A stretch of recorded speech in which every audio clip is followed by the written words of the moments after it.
If you're losing patients because of price, I'm going to tell you right now, price is not your problem. I hear this from dentists all the time. Chris, the patient loved everything about us, but they went down the street because the other office was cheaper. And I always ask the same question. Did they actually tell you that, or is that just the story you're trying to tell yourself? See, here's the reality. Patients don't buy on price usually. Some do. They buy on perceived value. And when a patient chooses a cheaper option, what they really are saying is, I didn't see enough difference to justify paying more, right? Now, that's not a pricing problem at all. That's a value communication problem. And don't feel bad if you have this, because a lot of practices do. But let me give you a non-dental example. Let's say you can buy a cup of coffee for $1 at a gas station, or you can pay $6 at Starbucks, right? $6 might be a little cheap these days, actually, but the coffee might even be comparable. The coffee is quality-wise on the same level. But Starbucks isn't selling coffee, are they?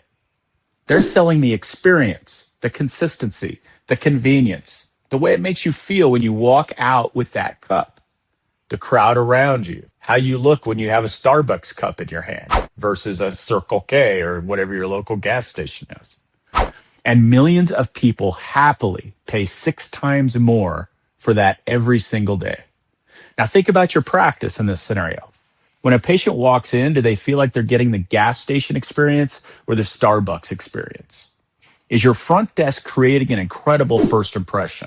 Is the office modern and clean and inviting? Is the doctor talking 3 minutes to actually connect with the patient before talking about treatment? Does the patient leave feeling like they were cared for or processed?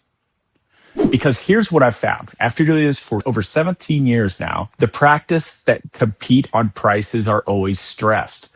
They're always chasing volume. They're always racing to the bottom, and there's always somebody willing to go lower. It's like a race to the bottom. There's always going to be somebody more desperate than you. But the practices that do compete on value, they charge more. They attract better patients. They have lower attrition. And honestly, their teams are happier because they're not grinding to hit numbers on razor thin margins. So here's what I want you to do. Stop worrying about the office down the street, what they charge. Start asking yourself, what is the patient experience in my practice today, from the first phone call to the follow-up after treatment? Where are the gaps? Where does it feel transactional instead of personal? Because I promise you, if you nail the experience, if you communicate the value of what you do and how you do it differently, price becomes more of a non-issue for the patients you actually want in your chair. Now, if you want to help positioning your practice so you never have to compete on price again, go to kickstartdental.com and schedule a free discovery call with me, and we'll take a look at your entire patient journey and find the gaps.